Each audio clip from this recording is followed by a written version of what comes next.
Het belangrijkste nieuws van Curaçao in het Nederlands. Extra Journaal. Vers van de pers. Welkom bij Extra Journaal. Fijn dat u weer kijkt. We hebben het belangrijkste nieuws voor u op een rij gezet. En we beginnen met het bericht dat er een Curaçaoenaar wordt verdacht van moord op zijn verloofde. Dat is nieuws vanuit Nederland. Afgelopen dinsdagavond is een Curaçaose man aangehouden. Hij kwam op dat moment uit de deur van zijn huis. Hij zou volgens ooggetuigen onder het bloed zitten, in ieder geval op zijn handen. Hij werd ook meteen direct met folie ingepakt om eventuele sporen veilig te stellen. En hij is gearresteerd en in huis werd zijn overleden echtgenote, ook afkomstig van Curaçao, gevonden. Het is een treurige zaak die veel aandacht krijgt in Nederland. En de politie heeft de zaak verder in onderzoek. Volgens CTGC zijn er grote zorgen over de prijsstijgingen. Dat werd gezegd tijdens een speech van George Hernandez van de CTGC. Hij is ook voorzitter van de APVO en hij sprak op 1 mei dat het genoeg is met de meedogenloze inflatie en groeiende ongelijkheid. Hij noemde het een wrede realiteit dat het volk elke dag weer moeite heeft om de spullen te kopen die nodig zijn, de levensmiddelen. En volgens George Hernandez moet er iets aan gedaan worden tegen deze aanhoudende inflatie. Want ongecontroleerde inflatie is een vernietigende vijand van sociale rechtvaardigheid. Hij wil dat de overheid de zaken beter in de gaten houdt. En voorkomt dat levensmiddelen die noodzakelijk zijn flink in prijs stijgen. Personeel van de FDIP eisen uitbetaling van hun salaris. Nou, dat was 30 april. Het staat vandaag in de extra. De werknemers van de Fundación Desarrollo y Progreso hadden op 30 april nog niet hun salaris van april gekregen. Ze gingen erop naar het kantoor van de FDIP naar het WTC met steun van vakbond APVO. En zeiden dat het niet de eerste keer is dat ze lang op hun geld moeten wachten. Toen ze daar kwamen werd het geld alsnog overgemaakt. Mensen van de FDIP zijn onder meer groepsleidsters van verschillende scholen in het funderend onderwijs, die zich onder meer bezighouden met naschoolse opvang. En dan is er brand gesticht in Parque Den Dunki. Daar staat vandaag in de extra foto's van een boot waarin door werknemers, medewerkers en vrijwilligers van Stichting Uniek Curaçao werd gewerkt aan een mooie boot. Die moest leiden tot een mooie Curaçaose vaartuig in Parque Den Dunki. Maar tijdens dit proces is de boot in brand gestoken en dat heeft voor grote schade geleid, zoals u op de foto's ook kunt zien. Treurig in ieder geval. Vakbonden dienen voorstel in, ook dat gebeurde op 1 mei. Ter gelegenheid van de Dag van de Arbeid hebben de vakcentrales een conceptwetsvoorstel overhandigd aan de minister van Sociale Ontwikkeling, Arbeid en Welzijn. Het voorstel beoogt een herziening van de arbeidsregeling 2000 en wil met name de arbeidsvoorwaarden in de maritieme haven- en luchthavensector verbeteren. Er gelden nog steeds ouderwetse regels aldaar. En volgens de vakbonden moet er meer duidelijkheid komen over de werknemers die vaak overuren draaien, nachten en feestdagen zonder extra beloning draaien. En dat moet gelijk getrokken worden, aldus de vakcentrales. Rechtstreekse vlucht Curaçao-Chicago, dat is goed nieuws voor het toerisme op Curaçao, maar ook voor de mensen die graag naar deze Windy City willen gaan in Amerika. Want vanaf 6 december start American Airlines een wekelijkse rechtstreekse vlucht tussen Chicago en Curaçao. Elke zaterdag zal deze worden uitgevoerd. En de lancering van de nieuwe route komt op een moment waarop Curaçao sterk in de belangstelling staat bij Amerikaanse reizigers. Want volgens Google Flights was Curaçao afgelopen week de snelst stijgende internationale bestemming onder Amerikaanse reizigers. Tickets voor de nieuwe verbinding zijn vanaf 5 mei beschikbaar. Kamervoorzitters om tafel met PISA's. De Nederlandse voorzitters van de Eerste en Tweede Kamer waren op bezoek op Curaçao en zaten om tafel met Pik Pisas, onze minister-president. Het gaat om de voorzitter van de Eerste Kamer, Jean-Anthony Bruin, en de voorzitter van de Tweede Kamer, Martin Bosma. Tijdens de ontmoeting zijn thema's besproken, zoals dat zo mooi heet, die volgende week verder zullen worden uitgewerkt wanneer de delegatie van de vaste commissie van Koninkrijksrelaties op werkbezoek is op Curaçao. Maar welke thema's dat zijn, dat is niet aan de pers meegedeeld. Daarna gingen de voorzitters van de Eerste en Tweede Kamer naar Bonaire. Ze waren eerder al op bezoek geweest op Aruba. Wij gaan even over naar een break. Zo terug met meer nieuws. Extra in Nederland. Van Amsterdam tot Arnhem, van Groningen tot Maastricht. Extra is erbij. Volg Extra Digitaal en blijf op de hoogte van de belangrijkste ontwikkelingen in Nederland. Extra Digitaal is te zien op verschillende platforms en kanalen zoals WhatsApp, YouTube, Facebook, Instagram en ook TikTok. Wilt u ons op de hoogte brengen van een evenement of iets doorgeven? Neem contact op via WhatsApp, e-mail, Facebook of bel gewoon 06 1364 2945. Volg of abonneer je op Extra Digitaal. Klik aan en volg ons.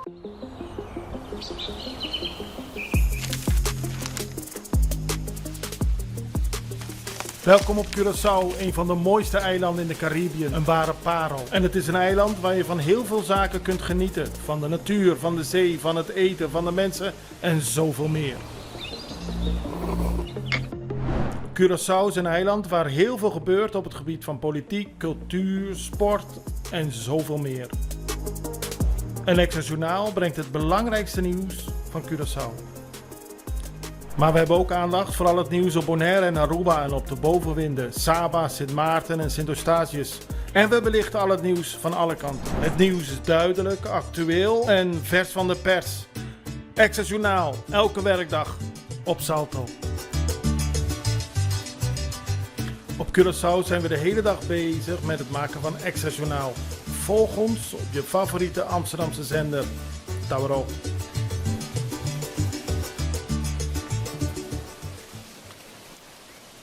We hadden het eerder deze week al aangekondigd, maar gisteren kreeg Gregory Elias ook daadwerkelijk de Cola de Brod-prijs. En dat is toegekend vanwege zijn uitzonderlijke verdiensten op het gebied van muziek van Curaçao. Elias is al lange tijd, decennia bezig met muziek. En de afgelopen 15 jaar is hij natuurlijk vooral in het oog gekomen van velen als de grote macht achter het Curaçao North Sea Jazz Festival. Maar hij heeft veel betekend voor de Curaçaose muziek en daarom heeft hij deze mooie prijs gekregen. Het is een bijbehorende gouden speld in de vorm van een sinaasappel.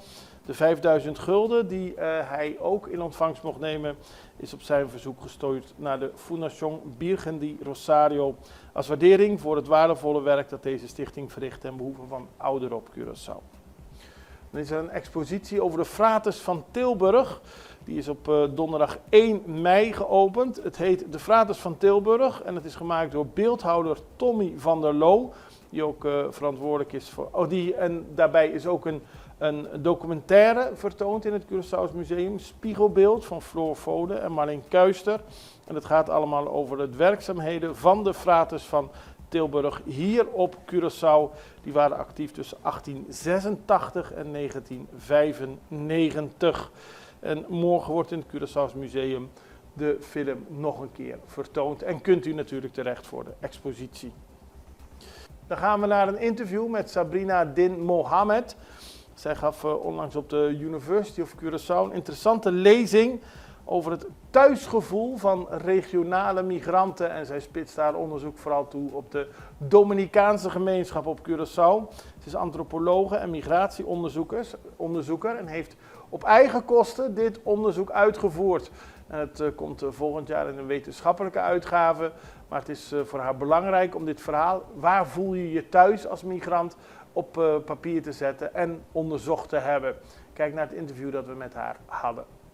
Ik heb geprobeerd in mijn onderzoek het verhaal van de migrant een plaats te geven. Mm-hmm. En dan specifiek gericht op hun thuisgevoel. En via dat thuisgevoel probeerde ik te weten te komen hoe zij zich voelen op Curaçao, wat hun relatie is met de Dominicaanse Republiek, hoe zij hun weg vinden in de samenleving. En wat kun je daaruit concluderen?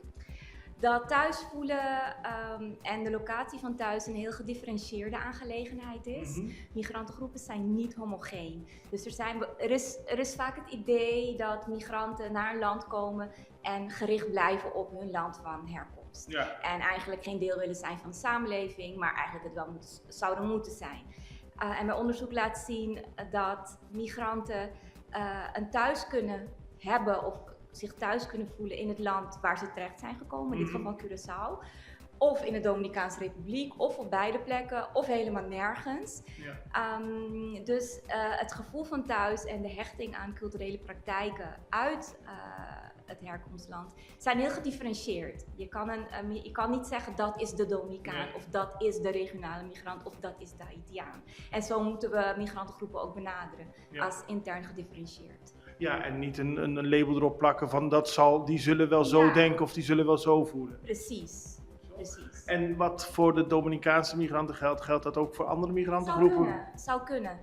Een ander belangrijk resultaat is dat thuisgevoel en een weg vinden in een samenleving is aan de ene kant de verantwoordelijkheid van de migrant. Je gaat naar een land en je moet gewoon je best doen om een deel te worden van de samenleving. Maar contextuele factoren zijn ook belangrijk. Een bepaalde context kan uitmaken of het makkelijk voor je is of juist moeilijk voor je is. En waarom moet je aan denken? Stigmatisering, discriminatie, niet voldoende kennis hebben over processen, regelgeving, wetgeving en wie helpt jou daar dan bij. Dus misschien wil je dan wel een weg vinden, maar is het gewoon heel moeilijk. Ja.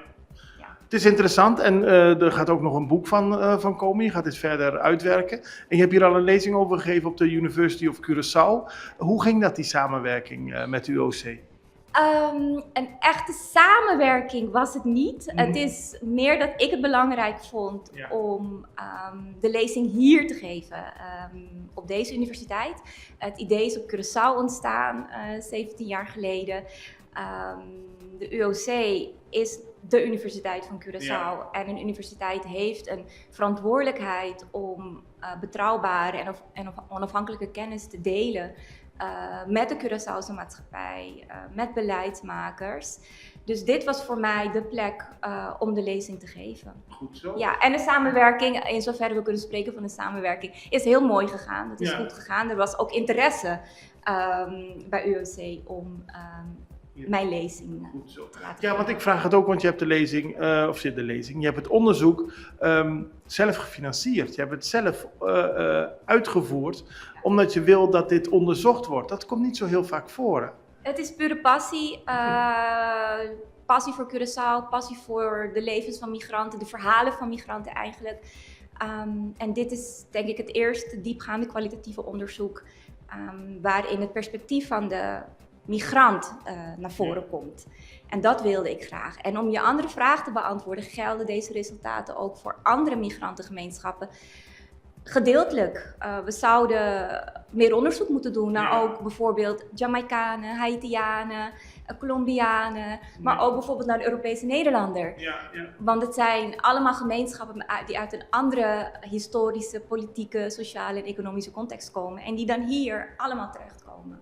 Dan gaan we naar Venezuela, want daar is geprotesteerd door Venezolanen voor waardig loon. En de demonstratie vond plaats enkele uren nadat president Nicolás Maduro gisteren een verhoging van pensioenen en bonussen voor ambtenaren had aangekondigd. Maar volgens de demonstranten zijn dat maatregelen die niet voldoende zijn. Ze hebben gedemonstreerd in de Venezolaanse hoofdstad Caracas en zeggen tegen het persbureau AFP dat veel mensen nooit hadden gedacht dat ze de straat op zouden gaan. Maar ze hadden ook nooit gedacht dat de situatie zo slecht zou zijn. Maduro heeft de pensioenen verhoogd van omgerekend $1,50 naar $50 en sociale bonussen uitgekeerd, vooruitlopend op een omstreden regionale verkiezing, zo staat hier in het persbericht of in het bericht van AFP.